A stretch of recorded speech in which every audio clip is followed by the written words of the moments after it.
예레미야 12장 7절부터 17절 말씀 보겠습니다.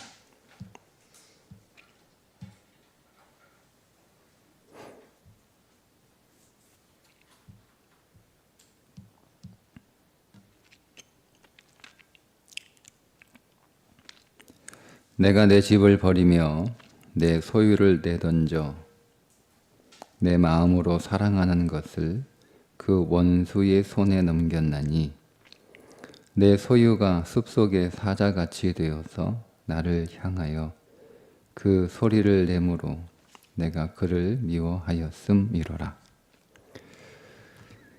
내 소유가 내게 대하여는 문이 있는 매가 아니냐. 매들이 그것을 에워싸지 아니하느냐. 너희는 가서 들 짐승들을 모아다가 그것을 삼키게 하라.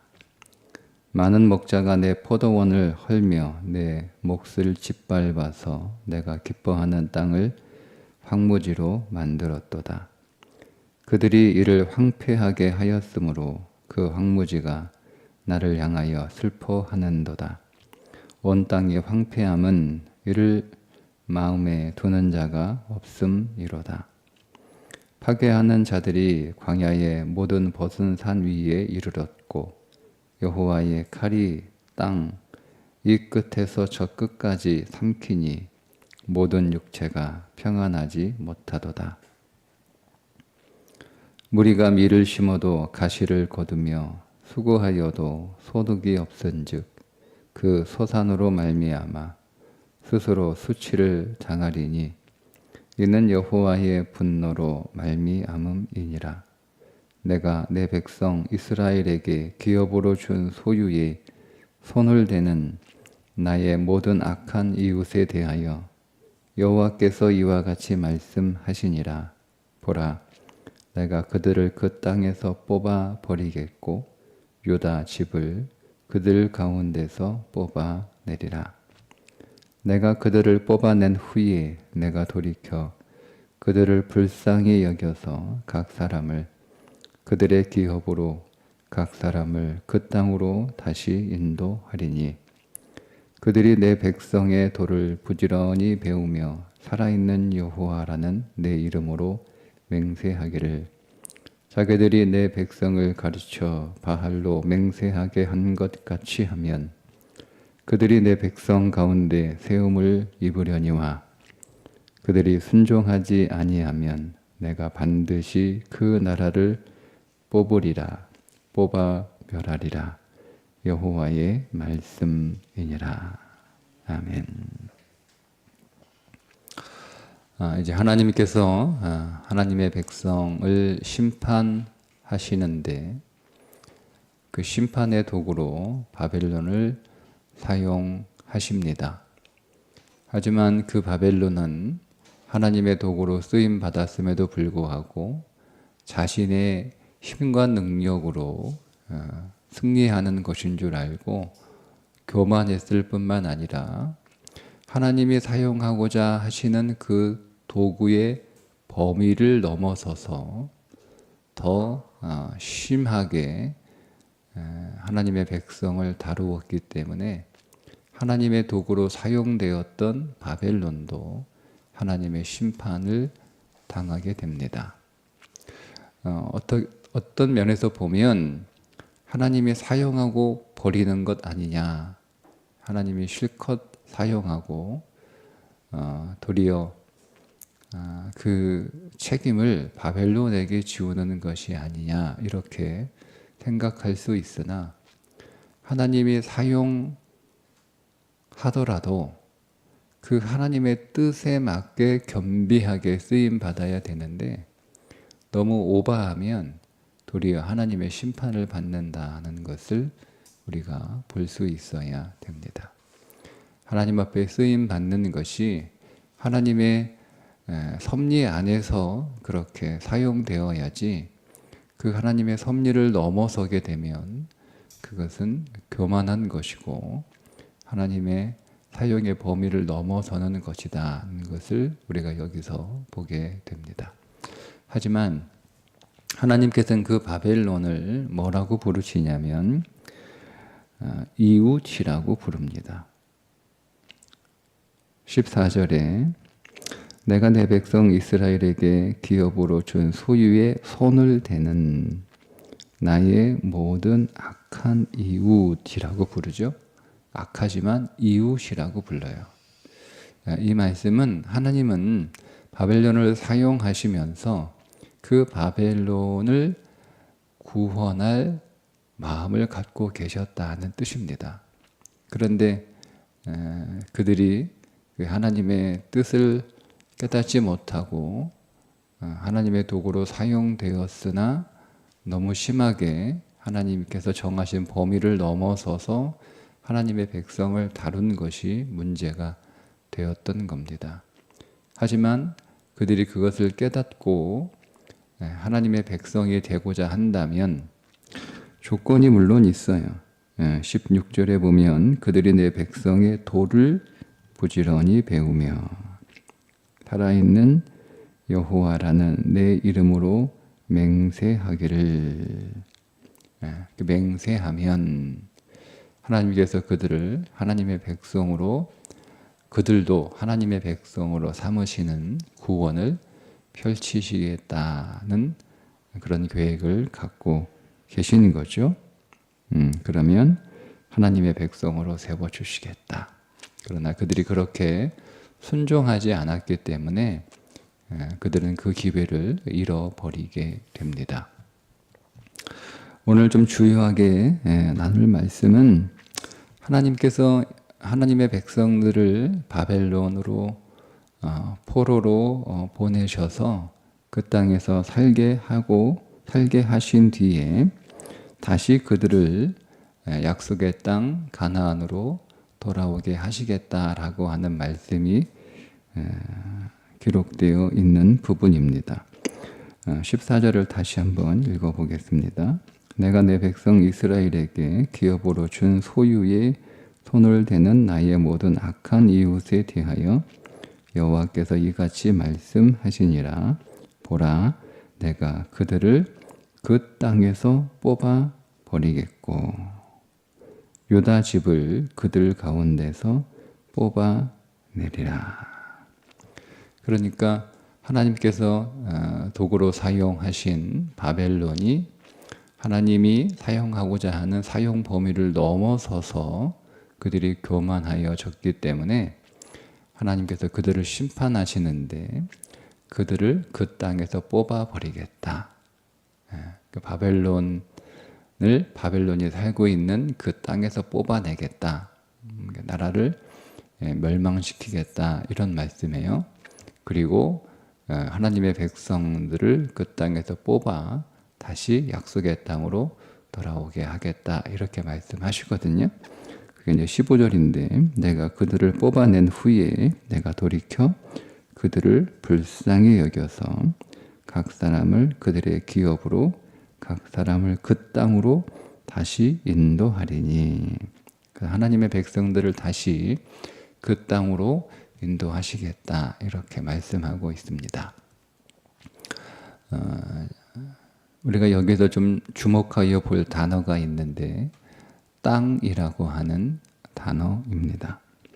14절에서도 하반절에 내가 그들을 그 땅에서 뽑아 버리겠고 15절도 하반절에 각 사람을 그 땅으로 다시 인도하리니. 이렇게 14절에 있는 그 땅은 바벨론 땅을 말하는 것이고 15절에 있는 그 땅은 약속의 땅 가나안 팔레스틴을 말하는 겁니다. 그런데 우리 성경은 동일하게 땅으로 번역이 되어 있지만 히브리 단어는 두 땅이 다른 단어를 사용합니다. 성경에서 땅으로 사용되는 단어들이 있는데 14절에 그 땅에 쓰여진 단어는 아다마라는 단어이고 15절에 그 땅이라고 번역된 히브리어 단어는 에레츠라고 하는 단어입니다. 완전히 다른 단어죠. 아다마라고 하는 단어, 여러분 아다마 익숙하지 않습니까? 아담이라는 뜻입니다. 그 아담이라고 하는 이름의 뜻이 흙이라는 뜻이거든요. 그런데 그냥 그게 흙이 아니라 좀 더 정확하게 번역하면 먼지, 분토라는 뜻입니다. 그러니까 인간은 그런 존재라는 거예요. 인간은 먼지와 같은 존재입니다. 인간의 재료는, 인간의 본질은 먼지인 거죠. 예, 거기에 하나님의 생기가 들어갔을 때 비로소 인간은 생명이 된 겁니다. 그러니까 사람은 항상 자신이 먼지라고 하는 것을 인식하고 하나님을 절대 의존하는 삶을 살아갈 때 인간은 비로소 인간다워지고 참 생명의 삶을 살 수 있다는 의미입니다. 그 사실을 깨닫지 못하자 에레치에 살고 있었던 하나님의 백성들은 아다마, 바벨론으로 쫓겨나게 되는 거죠. 여러분, 이 그림이 어떤 그림이죠? 창세기에 있는 하나님께서 아담과 하와를 에덴 밖으로 쫓아내시는 그림과 동일합니다. 하나님께서 아담과 하와를 에덴 밖으로 쫓아내시기 전에 3장에 이렇게 말씀합니다. 너는 흙에서 왔으니 흙으로 돌아갈 것이다. 죽음을 말씀하시는 의미이기도 하지만 이제 흙, 즉 아담아 세상으로 돌아간다는 거예요. 에덴 동산에서 아담아로 돌아간다는 거죠. 거기 가서 무엇을 깨닫는 거예요?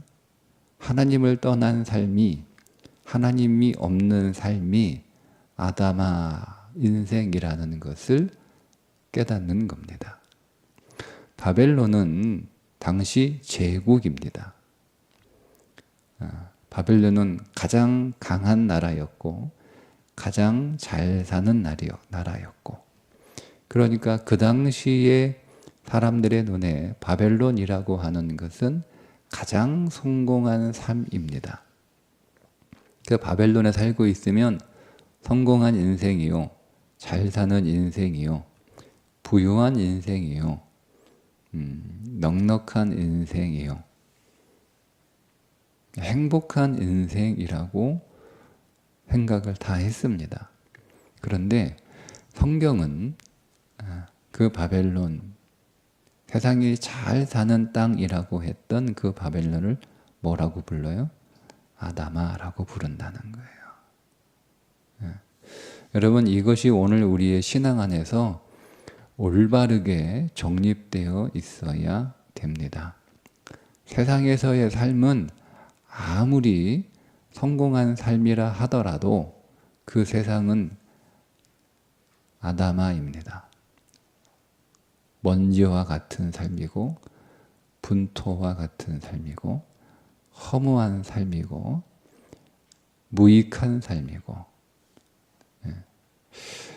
이 사실을 알지 못하고 살아가게 되면 오늘 우리의 삶의 결론은 어떻게 되냐면 롯과 같은 삶의 결론에 이르게 됩니다. 롯이 아브라함과 헤어지면서 그가 갈 곳을 선택을 하죠. 그러니까 그의 눈에 소돔과 고모라는 성경이 애굽과 같고 동산과 같았다, 이렇게 부릅니다. 이렇게 성경에 말씀합니다. 소돔과 고모라를 받아보니까 마치 애굽, 아주 잘 사는 부유한 나라, 부자 도시, 동산, 그 동산은 에덴 동산이에요. 동산과 같았다, 이렇게 생각을 했어요. 근데 그곳에 가서 살아보니 사실 그곳은 아다마였거든요. 아다마. 근데 그 사실을 모르는 거죠. 롯은 그 사실을 몰랐어요. 그래서 자기가 삼촌보다 성공했고 출세했고 삼촌보다 잘 사고 삼촌보다 더 행복한 삶을 살고 있다라고 믿었던 거죠. 그런데 그 소돔과 고모라가 하나님의 심판으로 흔적도 없이 사라지잖아요. 그죠? 아다마인 거예요. 아다마. 네. 반면에 하나님이 약속하신 땅은 뭡니까? 에레츠입니다. 그게 진짜 땅인 거예요. 진짜 땅. 그래서 하나님께서 아담과 하와를 에덴에서 쫓아내실 때 너는 흙에서 왔으니 흙으로 돌아간다 라고 하는 것은 네가 흙이라는 것을 깨달으라는 거예요. 내가 흙이라는 것을 깨닫지 못하면 다시 에덴으로 돌아올 수 없습니다. 내가 흙이라는 것을 깨닫지 못하면 다시 하나님의 약속하신 땅으로 돌아갈 생각을 하지 못하는 거죠. 하나님께 돌아오지 못하는 많은 사람들은 다 자신들이 살고 있는 삶이 아담아라고 하는 것을 깨닫지 못한 사람들입니다. 그래서 그들은 거기가 성공한 땅이요, 잘 사는 땅이요, 출세한 땅이라고 생각을 하는 거죠. 근데 그 땅에 살면서 오늘 내가 아담아에 살고 있구나, 내가 먼지 속에서 허우적거리고 있구나, 내가 가진 모든 것들이 분토에 불과한 것이구나 라고 깨달은 사람들이 약속의 땅으로 돌아올 마음을 먹게 되는 거예요. 자, 약속의 땅으로 돌아왔어요. 바벨론에 살고 있었던 하나님의 백성들이 약속의 땅으로 다시 70년 만에 돌아오게 됩니다. 자, 한번 상상을 해보세요. 그들이 바벨론에서 그 잘 문명화되고 잘 모든 것들이 갖추어졌고 모든 것들이 풍족한 그 땅에서 살다가 그들이 믿음을 가지고 약속의 땅으로 돌아오긴 했는데 그 약속의 땅에 돌아와 보니 황폐한 땅입니다. 아무것도 없어요. 70년 동안 비어놨으니 집은 다 무너졌을 것이고 밭은 다 망가졌을 것이고 거기서 다시 시작을 해야 되는 거예요. 세상 사람들이 하나님의 백성들이 약속의 땅으로 돌아갔을 때 야, 저들은 이제 성공했구나 이렇게 생각했을까요? 그렇게 생각하지 않습니다.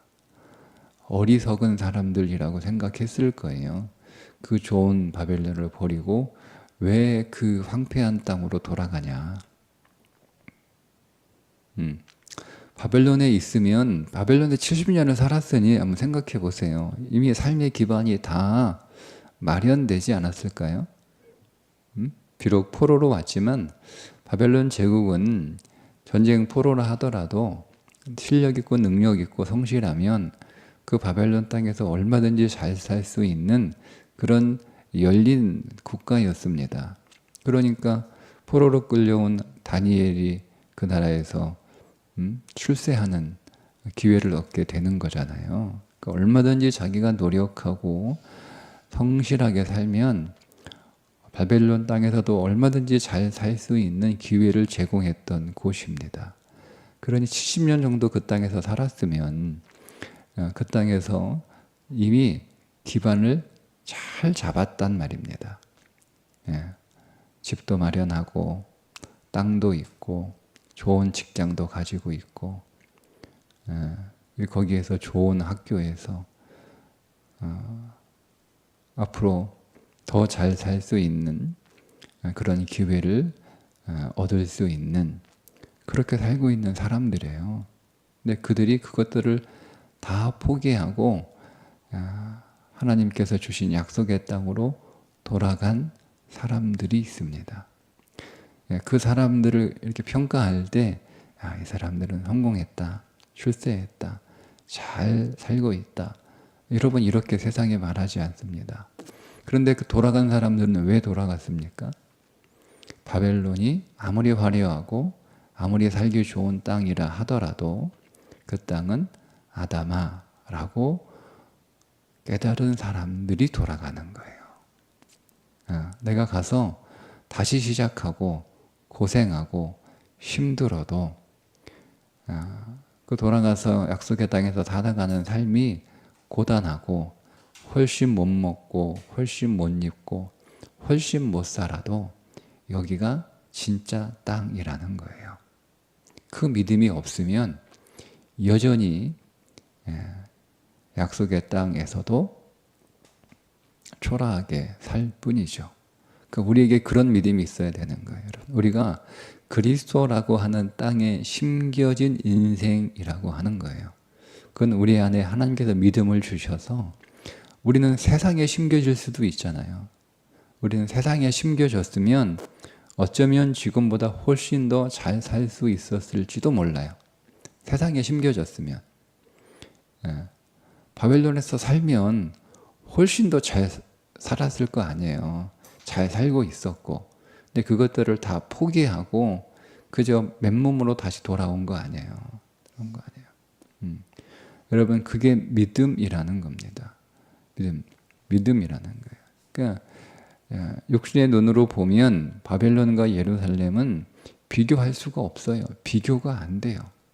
누가 그런 데로 가냐? 쉽게 얘기하면 여러분들이 서울에서 살고 있다가 그거 다 정리하고 저기 인적도 없는 그 두메산골 깊은 산속에 들어가서 사는 거예요. 들어가보니 집도 판잣집이고, 여름에 에어컨도 없고, 겨울에 난방도 안 되고, 덥고 춥고 비 새고 바람 들어오고 그런데 살고 있는 거예요. 그런 거예요. 근데 누가 여러분 그렇게 사는 사람이 아유 저기 다 망해도 들어왔지 이렇게 생각하지. 야, 저 사람 드디어 성공했구나. 이렇게 생각하는 사람이 없어요. 믿음이란 그런 거예요. 믿음이란. 그러니까 우리가 여기에 대해서 정확하게 진리 안에서 오늘 우리의 삶을 아주 명확하게 보지 않으면 우리는요 늘 갈등합니다. 내가 잘했나? 내가 잘한 선택을 했나? 그러니까 그런 갈등을 하고 그런 갈등을 해결하지 못하니까 어떤 삶을 산 거예요? 그러니까 우상을 섬기는 삶을 사는 거예요. 불안하니까 이것도 믿고 저것도 믿고 다 믿는 거예요. 하나님도 믿고 절에도 가고 점도 보고 다 하는 거예요. 불안하니까. 하나님 한 분이면 충분하고 하나님 한 분으로도 우리는 후회 없는 삶을 분명히 살아갈 수 있는데 확신이 없는 거예요. 그 확신이 뭐냐? 그 가운데 하나가 세상은 아담아라고 하는 확신이 없고 그리스도 안에 심겨진 인생이 진짜 땅 위에 심겨진 인생이라고 하는 것을 깨닫지 못하는 거죠. 여러분, 우리가 그리스도 안에 심겨진 인생입니다. 우리는 아담아, 먼지와 같은 세상을 우리는 떠난 사람들이에요. 그 땅이 아무리 소돔과 고모라와 같고 그 땅이 아무리 화려한 바벨론 제국이라 할지라도 결국 그 모든 것들은 다 소멸합니다. 흔적도 없이 사라집니다. 소돔과 고모라가 어디 있어요? 없습니다. 그냥 폐허로 된 채로 살고 있는 거예요. 그 세상을 호령했던 바벨론이 어디 있습니까? 없습니다. 사라졌습니다. 세상에서의 삶은 그와 같은 거예요. 그러니까 오늘 우리는 오직 그 아담아에서 하나님이 우리에게 주신 새 땅, 그리스도 안으로 우리는 이사 온 사람들이고 그 땅에 심겨진 사람들이고 그리고 비로소 그 땅에 심겨졌을 때 우리는 비로소 온전한 삶의 열매를 맺는 아담아에서 열리는 건 아무리 수고해도 가시와 엉겅퀴가 전부입니다. 근데 히브리서에서 가시와 엉겅퀴를 내는 인생은 버려진 인생이요, 저주받는 인생이요, 불에 타버리는 인생이라고 말씀하잖아요. 아무리 화려해도 버림받아요. 아무리 성공해도 저주받은 인생이에요. 아무리 많이 쌓아놨어도 다 불타 없어집니다. 오로지 진정한 삶의 열매는 그리스도 안에 심겨질 때만 맺어질 수 있는 것이다 라는 거예요. 그러니 당장 오늘 우리의 눈에 보이는 것은 세상보다 못한 예루살렘처럼 보이더라도 그러나 영원히 하나님 앞에 남아있는 열매를 맺는 그 땅에 오늘 우리가 살고 있다라고 하는 것을 우리가 믿음으로 보고 감사한 거예요, 여러분. 이게 얼마나 영광스러운 삶입니까? 얼마나 영광스러운 삶입니까? 다 먼지로 끝나는데, 다 먼지로 끝나잖아요. 다 먼지로 끝나잖아요. 서울 화장장에서 이렇게 보면 건물 하나가 딱 보입니다. 딱 건물 하나가 보입니다. 제가 정확한 이름을 모르겠는데 강남에 있는 팰리스라고 하는 아파트, 제일 비싼 아파트죠. 네, 이름은 정확히 모르겠어요. 그 건물이 하나가 딱 보인답니다.